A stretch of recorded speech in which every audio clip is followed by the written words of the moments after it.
Hello दोस्तों, welcome to Akshay academy. आज जो हम डिस्कस करने वाले हैं वो cost accounting and financial management का इलस्ट्रेशन नंबर है 32। 32 काफ़ी इजी इलस्ट्रेशन दिया है, तो मेरे पॉइंट ऑफ व्यू से डिस्कशन करने की आई थिंक रिक्वायरमेंट नहीं है। काफ़ी इजी है वो, क्योंकि सबसे बेसिक ये, अगर आपने मेरे पहले वाले वीडियो देखे हैं तो ये वाला इलस्ट्रेशन आप इजीली कैलकुलेट कर पाओगे अपने तरीके से। फिर भी मैं आपको एक ओवरव्यू चाहते हो तो आपको दे सकता हूँ अभी। तो यहाँ पे हमने पहले कंट्रीब्यूशन फाइंड आउट किया है, फिर contribution per hour find out किया है, फिर प्रायोरिटी दी जाती है, जिसमें भी ज़्यादा कंट्रीब्यूशन मिलता है उसको पहले प्रोड्यूस किया जाता है। तो उस रैंक वाइज हमने प्रोडक्शन भी किया है और उसका प्रॉफिट फाइंड आउट किया है। तो यही सीक्वेंस में ये पूरा क्वेश्चन सोल्व करना है। अगर 32 में आपको कोई भी डाउट रहता है तो आप कमेंट सेक्शन में बता देना, क्योंकि इजी वाला एग्जांपल है इसीलिए मैं इसको स्किप कर रहा हूँ, क्योंकि आगे टिपिकल जो इलस्ट्रेशन दिए हैं वो मैं डिस्कस करने वाला हूँ। अगर इसमें आपको कोई डाउट रहता है तो मेरे जो भी पहले वाले सेशन है उसको देख लेना, तो आपको ये इलस्ट्रेशन आसानी से समझ आ जाएगा कि कैसे सोल्व करना है। ओके, आइए आगे बढ़ते हैं। देखिए ये वाला इलस्ट्रेशन आई थिंक डिस्कशन करने जैसा है, तो इसको हम पढ़ते हैं और डिटेल में समझते हैं। इमेज थोड़ी ब्लर हो गई है लेकिन साफ साफ दिख रहा है। 3 प्रोडक्ट है A B and C, same manufacture facility में प्रोड्यूस की जाती है, जिसकी सेलिंग प्राइस हमें दी है, वेरिएबल कॉस्ट दी है, फिक्स्ड एक्सपेंस पर मंथ की दी है 2,76,000। मैक्सिमम प्रोडक्शन दिया है पर मंथ। मैक्सिमम कितना प्रोडक्शन हो सकता है? 5,000 ए का, 8,000 बी और सी के लिए 6,000 यूनिट मैक्सिमम। ये होती है टोटल कैपेसिटी, लेकिन मार्केट डिमांड कम होती है इसलिए कंपनी पूरा 5,000 पूरा 8,000 प्रोडक्शन नहीं करती। एज पर मार्केट डिमांड कितनी है उतना ही प्रोडक्शन करती है। टोटल अवेलेबल आवर्स से 200 आवर्स। मैक्सिमम डिमांड कितनी है ए प्रोडक्ट का, लेकिन मैक्सिमम प्रोडक्शन कैपेसिटी 5,000 की है लेकिन मार्केट में डिमांड 2,000 की ये है, तो कंपनी प्रोडक्शन कितना करती है? ओनली 2,000 करती है। अभी सेम एज बी का और सी के लिए। The processing hour can not be increase beyond 200 पर मंथ। 200 आवर से बियॉन्ड नहीं जा सकती कंपनी। इट मीन्स अगर उसको प्रोडक्शन करना है तो 200 आवर्स में ए बी और सी का प्रोडक्शन करना पड़ेगा उसको। नाउ कौन सी प्रोडक्ट को प्रोड्यूस करना चाहिए, ये वाला क्वेश्चन हमें यहाँ पे पूछा है। देखो क्या बोला है, you are required to compute most profitable product mix and break even sale of the company. दो चीज़ें पूछी है। पहले तो मोस्ट प्रॉफिटेबल मिक्स बता देते हैं। कैसे करेंगे? पहले कंट्रीब्यूशन कैलकुलेट करेंगे, फिर ओवर से डिवाइड कर देंगे, जिसमें ज़्यादा कंट्रीब्यूशन मिलेगा उसको प्रायोरिटी वाइज रैंक दे देंगे, और फिर उसके प्रायोरिटी वाइज हम क्या करेंगे? प्रोडक्शन करते जाएंगे ए बी और सी का। देखिए आंसर में, देखिए selling price 200, 160 and 100। Variable cost हमें दी थी 120 एंड 40। कंट्रीब्यूशन मिला 80, 40 एंड 60। अब देखो यहाँ पे हमें एक चीज़ नहीं दी है तो उसको हम एज्यूम करने वाले हैं। हमें यहाँ पे एक प्रोडक्ट को प्रोडक्शन करने के लिए कितना टाइम लगता है वो यहाँ पे नहीं दिया है, तो हम अभी एज्यूम करेंगे number of unit per hour assuming only one product is made during the month. एक मंथ में एक ही प्रोडक्ट मैन्युफैक्चर की जाती है, तब वो कितना लगेगा टाइम? तो यहाँ पे 200 आवर्स हम सभी के डिवाइड करेंगे। कैसे? देखें, मैक्सिमम कैपेसिटी है 5,000 यूनिट की, 8,000 की और 6,000 की। अगर हम प्रोडक्ट ए इस वाले मंथ में प्रोड्यूस कर रहे हैं, इट मीन्स 5,000 यूनिट बना रहे हैं प्रोडक्ट ए का, तो हमारे लिए एक मंथ में टाइम कितना है? 200 आवर्स है। इट मीन्स एक घंटे में हम 25 यूनिट बना सकते हैं ए के। सेम वे बी की कैपेसिटी है मैक्सिमम प्रोडक्शन की 8,000 यूनिट की। अगर बी को हम प्रोड्यूस करते हैं 200 से डिवाइड करो तो 1 आवर में 40 यूनिट हम प्रोड्यूस कर सकते हैं बी के, और सेम वे हम सी के प्रोड्यूस कर सकते हैं 30 यूनिट। नाउ कंट्रीब्यूशन कैलकुलेट करना हो तो देखें पर यूनिट कंट्रीब्यूशन कितना है?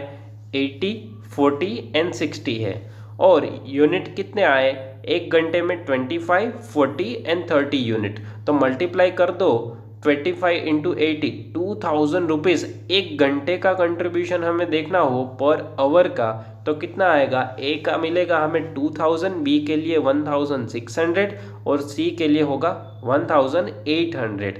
नाउ जिसका कंट्रीब्यूशन ज़्यादा है उसको हम प्रायोरिटी में देंगे, तो रैंक दे देंगे 1 देंगे ए को क्योंकि 2000 है। सेकंड वाला रैंक किसको देंगे, सी को, क्योंकि उसमें सेकंड हाईएस्ट है, सॉरी सेकंड लोएस्ट है। एंड थर्ड वाला देंगे 1600 जो कि है बी का। नाउ कंपनी अब प्रोडक्शन स्टार्ट करेगी तो पहले कौन से प्रोडक्ट प्रोड्यूस करेगी, ए को, क्योंकि उसमें कंट्रीब्यूशन ज़्यादा मिल रहा है। देन प्रोडक्शन होगा सी के लिए, देन होगा बी के लिए। पहले कितने unit, number of unit production होंगे और कितने घंटे यूज़ होंगे वो देख लेते हैं। देखो मैंने यहाँ पे मेरी पेन से लिखा है आवर्स एंड यूनिट। पहले हम प्रोडक्शन किसका करेंगे, हमने अभी रैंक दिया है, रैंक 1 है ए, तो ए का प्रोडक्शन करते हैं।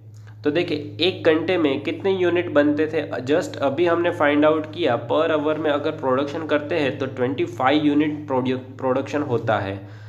तो एक घंटे में 25 यूनिट प्रोडक्शन होते हैं, तो हमें मैक्सिमम डिमांड कितनी है मार्केट में, 2000 की। अभी हमें क्वेश्चन पढ़ा था तभी लिखा था मैक्सिमम डिमांड कितनी है मार्केट में, 2000। तो कंपनी प्रोडक्शन कितना करेगी, 2000 यूनिट ऑफ ए। तो कितना टाइम लगेगा उसको प्रोडक्शन करने के लिए, तो एक घंटे में 25 यूनिट बनते हैं, तो 2000 यूनिट के लिए कितना टाइम लगेगा, 80 आवर्स लगेंगे। 2000 इंटू 1 डिवाइड बाई 25। तो देखो टोटल अवेलेबल आवर्स लिखा है 200, उसमें से पहले ए का प्रोडक्शन करेंगे तो कितना टाइम चला जाएगा, 80 आवर्स। नाउ बैलेंस बचा 120 आवर्स। तो 120 आवर्स में सेकंड हाईएस्ट रैंक किसका था, सेकंड प्रायोरिटी किसकी थी, प्रोडक्शन करने की सी की थी।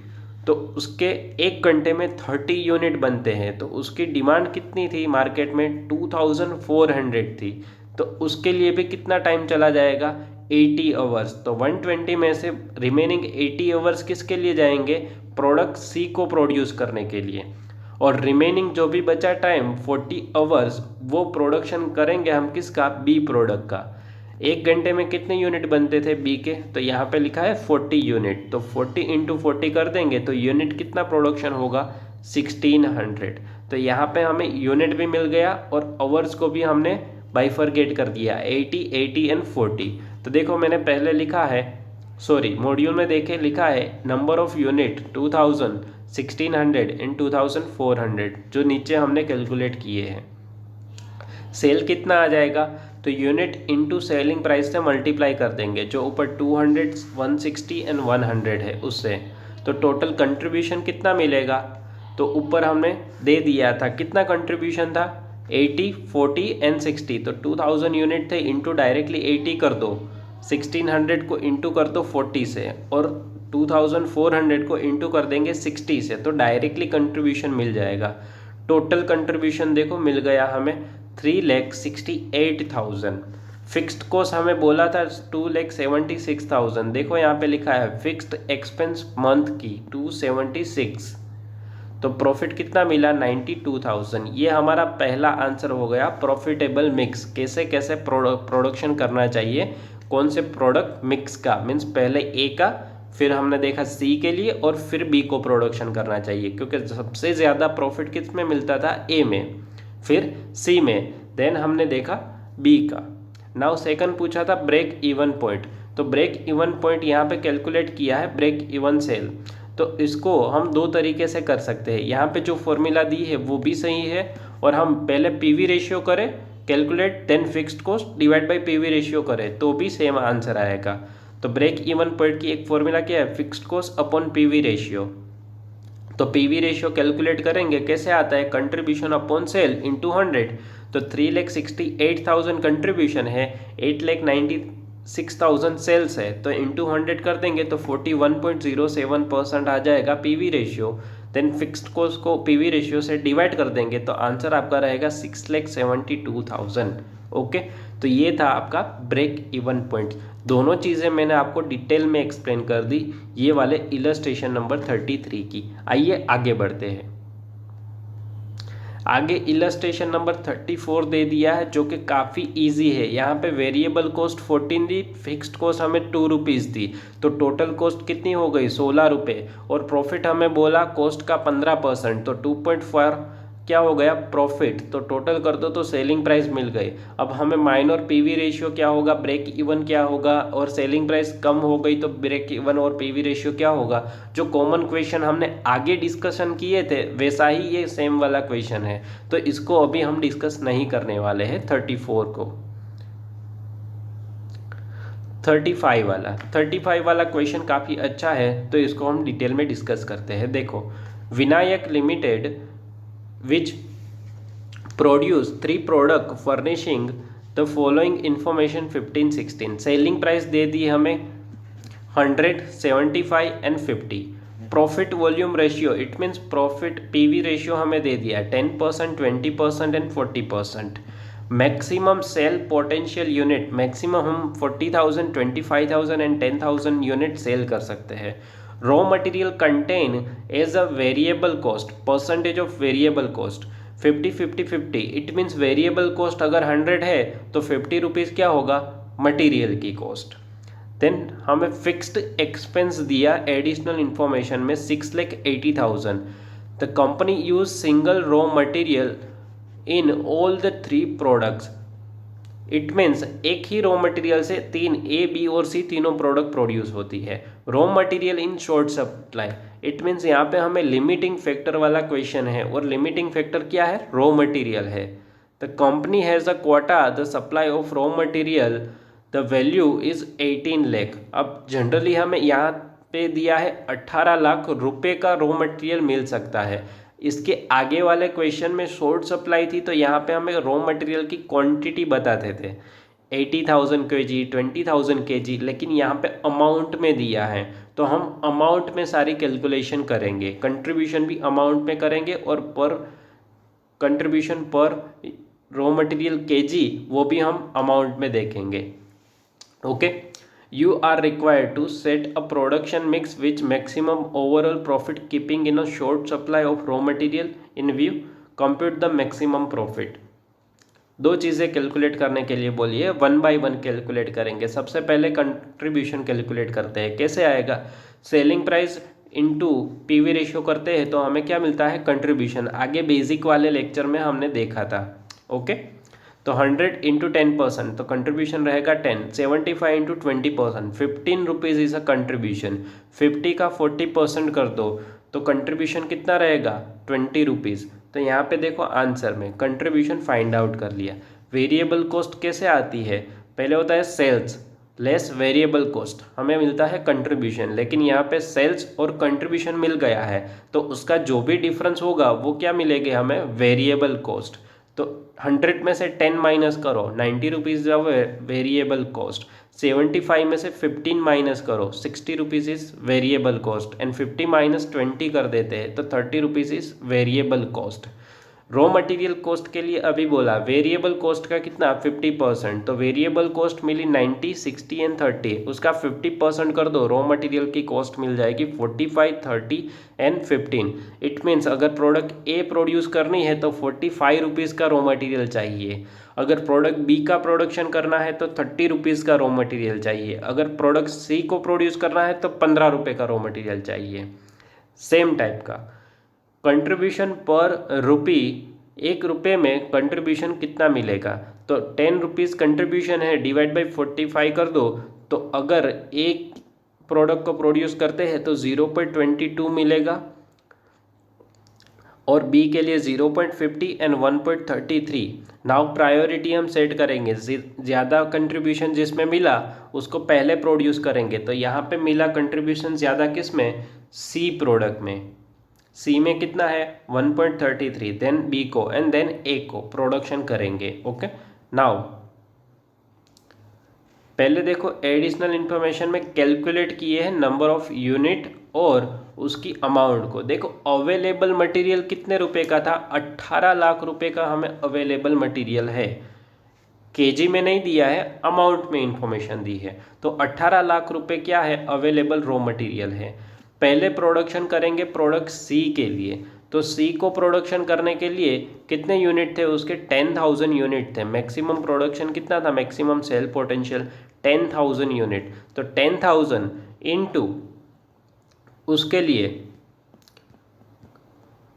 15 रुपये का रॉ मटेरियल चाहिए था, तो 10,000 यूनिट इंटू 15, तो कितना मिला, 1,50,000। तो पहले प्रोडक्ट सी को प्रोड्यूस करेंगे, इसमें 1,50,000 रुपये का रॉ मटेरियल चला जाएगा। नाउ बैलेंस बचा 16,50,000। तो अब प्रोडक्शन करेंगे बी प्रायोरिटी को, क्योंकि सेकंड हाईएस्ट कंट्रीब्यूशन किस में है, बी में। तो 25,000 यूनिट की मैक्सिमम कैपेसिटी है बी के लिए, और रॉ मटेरियल कितने रुपीज़ का चाहिए, 30 रुपीज़ का। तो 25 इंटू 30 करते हैं तो 7,50,000 रुपीज़ बी के लिए चाहिए रॉ मटेरियल का। तो रिमेनिंग बैलेंस कितना बचा, 9 लाख रुपीज़ फॉर ए के लिए हम कितने बनाएंगे यूनिट, रॉ मटेरियल कितना लगेगा ए के लिए, 9 लाख रुपीज़ का बचा, और 45 रुपीज़ का उसका रॉ मटेरियल चाहिए। तो उसके कितने यूनिट प्रोड्यूस होंगे, 20,000। तो मैंने साइड में यूनिट निकाल के दी है, 1,50,000 डिवाइड बाई 10, तो 10,000 यूनिट बन जाएंगे प्रोडक्ट सी के लिए।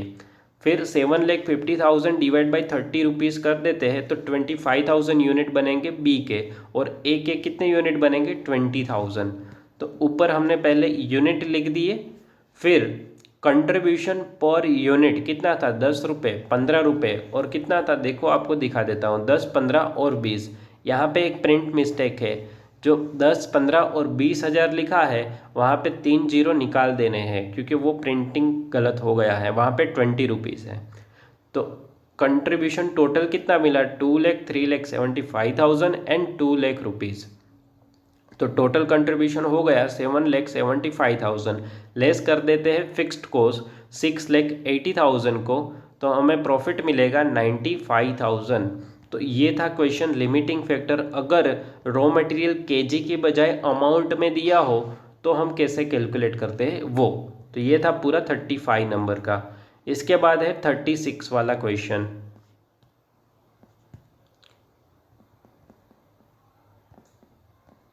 थर्टी सेवन वाला काफ़ी इजी क्वेश्चन है, एक को बंद करके दूसरे को स्टार्ट करना होता है, तो वो आपको आता है। उससे पहले अभी हम देख लेते हैं 36 नंबर वाला क्वेश्चन।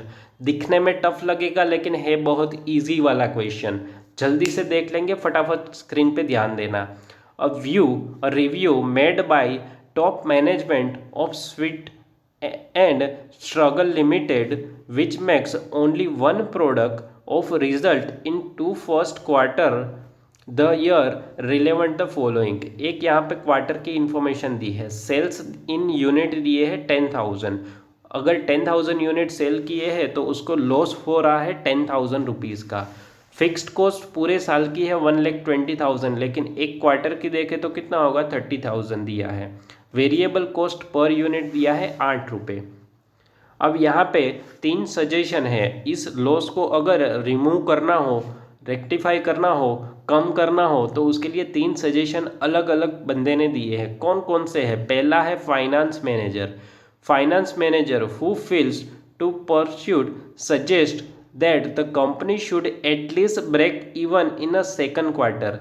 ये फर्स्ट क्वार्टर का डेटा दिया है, अब चाहती है कि सेकंड क्वार्टर में कंपनी एटलीस्ट ब्रेक इवन तक पहुंचनी चाहिए। तो उसके लिए उसका सजेशन क्या है, toward this company should introduce a better packing which increase the cost by 0.50 rupees. तो पहला है फाइनेंस मैनेजर का सजेशन, उसका कहना है कि पैकिंग जो है क्वालिटी उसको हम बेटर कर देते हैं तो उसकी एक्स्ट्रा कॉस्ट आ जाएगी 0.5 per unit. It means variable cost जो 8 रुपये है वो अब कितनी हो जाएगी, 8.5, बाकी सब एज इट इज़ सेम रहेगा। सेकंड सजेशन है सेल्स मैनेजर का, has the alternative proposal for second quarter additional sales promotion expense be increase to the extent of 5,000 and profit rupees 5,000 can be aimed for the period with increasing the sale। Sales manager का कहना है कि cell promotion expense हमें क्या करनी चाहिए, 5000 increase कर देनी चाहिए। इट मीन्स फिक्स्ड कॉस्ट जो है अभी 30,000 पर क्वार्टर है, उसमें 5000 और बढ़ा देंगे, तो 35,000 क्या कर देनी है, हमें फिक्स्ड कॉस्ट इंक्रीज करनी है, और तो हमें प्रॉफिट कितना होगा, 5000 का। ये था सेल्स मैनेजर का सजेशन। पहले ने बताया वेरिएबल कॉस्ट को बढ़ाओ, सेकंड सजेशन मिला हमें फिक्स्ड कॉस्ट को इंक्रीज कर दो। अब थर्ड सजेशन क्या है, देखो, production manager feel otherwise to improve the demand the selling price per unit to be reduce by 3%। अब इसने नया सजेशन दिया, पहले ने वेरिएबल कॉस्ट बढ़ा दी, सेकंड वाले ने फिक्स्ड कॉस्ट इंक्रीज करी, लेकिन ये बंदे का कहना है कि वो दोनों एज इट इज रखो और क्या करो, सेलिंग प्राइस को 3% कम कर दो, तो हमें प्रॉफिट कितना मिलना चाहिए, 4000 मिलेगा नेक्स्ट क्वार्टर के लिए। अब इन तीनों सजेशन को ध्यान में रखते हुए हमें पूछा है कौन सा सजेशन अच्छा है, तो हमें जो पूछा है वो पहले पढ़ लेते हैं। The managing director ask for a cost accountant, means हमें बोला है टू इवेल्युएट द 3 प्रपोजल, इन तीनों प्रपोजल को क्या करो, इवेल्युएट करो एंड कैलकुलेट करो additional unit required to reach their respective target.